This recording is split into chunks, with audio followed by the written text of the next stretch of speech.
Tired of spending a lot of damn money on these packs and not getting anything you wanted? Head on over to MrMuttCoin.com for the best, cheapest, fastest, reliable service. Make sure you use code GS for 10% off your purchase. Welcome back, you beautiful bastards, to another Madden 19 video. Hopefully you guys are doing fantastic. We're about to dabble in the sweaty pits of Weekend League. Now, this was done early this morning. So this is, the last few games people are trying to get in to close out their Weekend League. You see, we're going up against Mean Joe Grizzle, Ray, and was that Shazier? And so little swag. This man has... he has some goons we got to worry about. So we're going to start off on defense, which is always a plus. And let me ask you guys a question. I've had these Jaguars uniforms. I've had the Bills uniforms for a while. What uniforms would you guys like to see? Because I want to change it up. Even though I love these uniforms, I absolutely love them. But I think, for the sake of your visual eyes, that we should change them up every now and then. Right here, he does call a pass play. But the crossing routes, for whatever reason, that cover 4 out of 3-4 just locked it up. Like the crossers just had nowhere to go, and I wish it was like that more often. I wish every time I call the cover 4, we would do a decent job against crossers. Runs the ball right there, but Mean Joe Green wants all the smoke. Very quick shed, and since we ran 3-4 odd decently the previous game, we're back in 3-4 odd once again. So a 3rd and 25 right here. He needs a big play. He had someone screaming, but we end up getting the pass away. And we end up forcing the punt. So 4th and 18 right here. We go on ahead and we force the punt. And we're back all the way into the end zone. But we get ourselves a very, very big play right there. See, that's a big play. Passing on first down. Like, let's go ahead and do some passing. Because we've been running the ball so heavily lately. Let's squeeze the pass in, and then we get shut down. And I was like, you know what? Let's just run. And that got shut down. Okay, now I was like, okay, I'm worried. What the hell is going on here? 3rd and 14, man. We need a big play. And we're looking, and B is wide open, and we do keep the tippy toes inbounds, and Wentz ends up throwing a Doddington to us. So right here, we're looking for Y, and we drop the pass. Was in his hands. I thought it was a completion, but unfortunately, looks like he didn't get the feet inbounds. And he's just shutting down our runs. 2 rushes, -6 yards.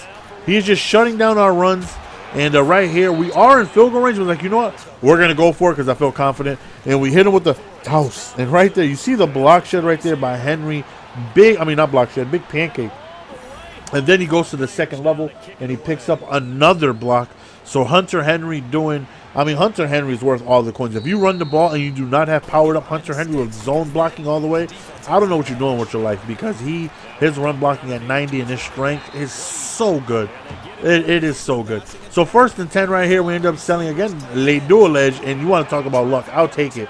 I will take the ball just fluttering in the air due to contact, and dang, I got so many LTs on my team.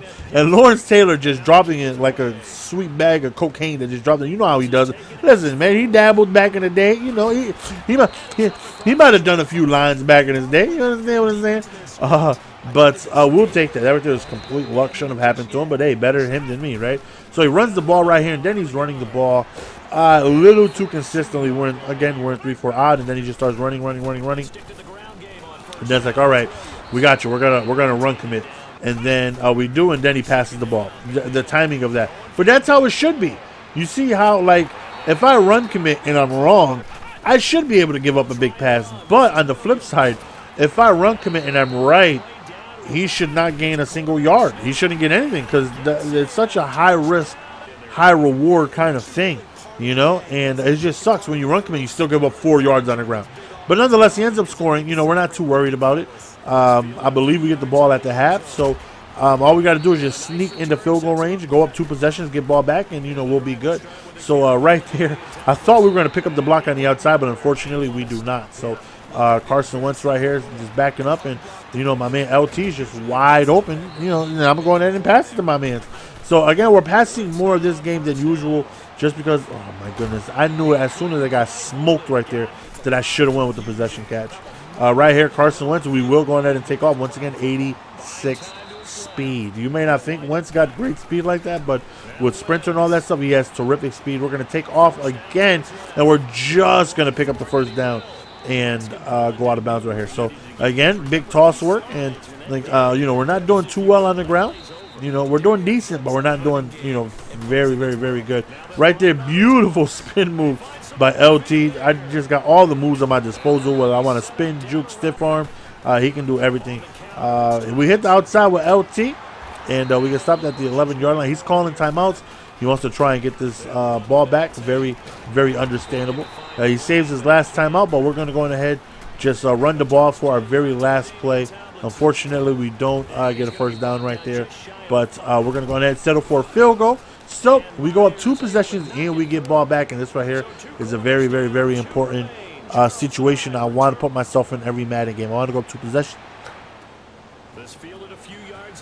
Excuse me. I want to go up 2 possessions. That way, no matter what, like there's no pressure on me to score. Even if I give you the ball back, you know, I'm okay, because right here he's like rushing 4. He's not sending any pressure. He might have been on aggressive, because I don't know, because he was just getting like quick sheds, and I didn't fake snap at all to check. Now that I think about it, like right here, he disengaged like immediately. Maybe he was running the over G and I wasn't really noticing it, but he was running, whatever he was running, just getting very, very quick sheds. And as I punt the ball on 4th and 32, the thing that I literally said to myself is I didn't even run the ball once. Like I literally didn't even freaking run the ball. And we end up just punting the ball after not being able to move the ball. But 2nd and 15 right here, we're sending, I don't know how many, we're sending everybody at this damn point. 3rd and 15, we send the house again, and we end up screaming, getting a big sack from Deion Jones. We force a punt, and then it's our job here to make adjustments from last drive. So, all right, let's at least start with the run here, and then look at the blocks. The blocks are just holding up very, very, very pretty. And right there, we felt like he was going to play the spin, because that's what he did his previous few possessions, where he would click on, he would strafe, and that's what he did there. You know, expecting the spin, and we just completely run around the outside on him, because we went with the stiff arm, and we ended up getting the victory. So just to make the video a little bit lengthier, because I felt like he quit and I didn't really want to play another one less than an hour. I was like, you know, I'm not in the mood to play another one really. We're going to go on ahead and, you know, why not play some MK at the end of that, sneak some Combat of Mortality on the end of it, just to go on ahead and liven up the gameplay a little bit, since he ended up quitting fairly soon. So we end up getting 2 matches. I think this is the first time that I'm going on ahead and post commentating some MK. So this is definitely different, which is good, because I can, you know, speak about the game differently. And I was on my girl's account, as you can see, against Gorilla Voltage. So we decided to go with, who do we go with? I don't remember. He goes with Sectorington. And we go with Imposter Shinnok, who steals his uppercut, his teleporting uppercut. That's the move he goes on ahead and takes from him. So that right there is a very, very good move that allows me to continue a bunch of different combo scenarios and stuff like that that you can add in. So I believe we start with the jump. No, the down 4 into the Hell Spark, and we do a teleport a lot. Very, very, very good move from Shinnok. But this guy, you know, didn't take me long for me to realize that he really didn't know what he was doing too much, as I'm just making mistakes. I haven't really been playing with Shinnok that often, as much as I should have. Like after that combo, that was an easy uppercut. That would have just been a huge combo for him, but you know, again, you can just tell he doesn't really know what he's doing too much. Right there, the big 16% slap. Whenever you take your opponent's move, if you go on ahead and grab him afterwards, you go on ahead and you do a whopping 16%. You see how my medallions are all yellow? That lets me know that I have his move. So like he catches me with a random EX teleport. He did it twice in a row. I'm like, are you kidding me? That's so awful. I can't believe he actually did that. But it worked out for him, you know. Can't complain if it works out. So right here, just uppercut. See, I wasn't expecting the uppercut to connect. I just not really familiar with sector combos like that. But right there, just a random uppercut, and it catches us. I think I try to end it with a like right there. I try, and you see, I don't do anything. I was, oh snap! I thought I caught him.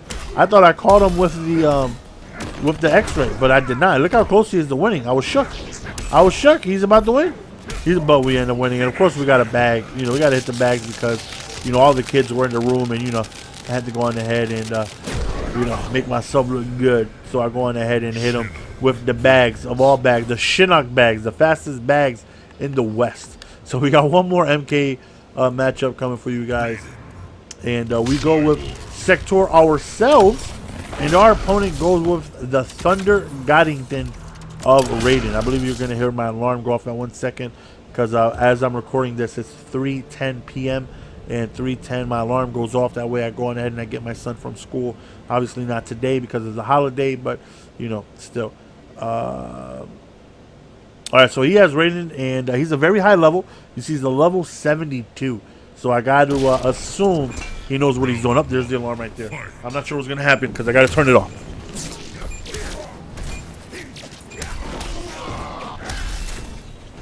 Okay, and I'm back like I never left.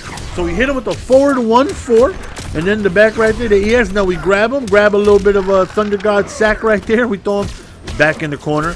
And then Thunder God Raiden is a very powerful guy. Definitely someone that can cause a lot of havoc. And I'm not too familiar with Raiden because I don't play him often. So I do know that combo right there does have a low in it. So I got to be wary of that. Like right there, I tried to back one. That's what I tried to do right there. It didn't come out.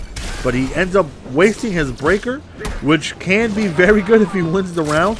But if he loses the round, he ends up losing all 2 of his meter. Like right there's +2, and we end up winning. And now I have the meter advantage because he broke, and we end up winning the round. So if you're going to waste 2 bars like that on breaking, it's like you got to be damn near positive you're going to win the round. Because he did not, you know, just, you know, he lost out on meter. But of course he has the meter advantage now because I wasted it doing a nice little 35% combo, whatever it is. You see, that's +2, baby boy. You can't be out there pushing buttons on that. You know, you got to know your opponent's moveset. You know, I tell people all the time, knowing your opponent is just as important as knowing your own moves. Because, you know, if you knew that right there was +2, then he would know not to push a button or he had to EX through it. But right there, we're doing a little bit of fancy footwork, and we end up hitting him with the brutality. Well, not the brutality, the fatal to end the game. Hopefully, you guys enjoyed, man. See you guys tomorrow. Appreciate the support. As always, leave a like on the way out. Peace. Triborg wins. Fatality.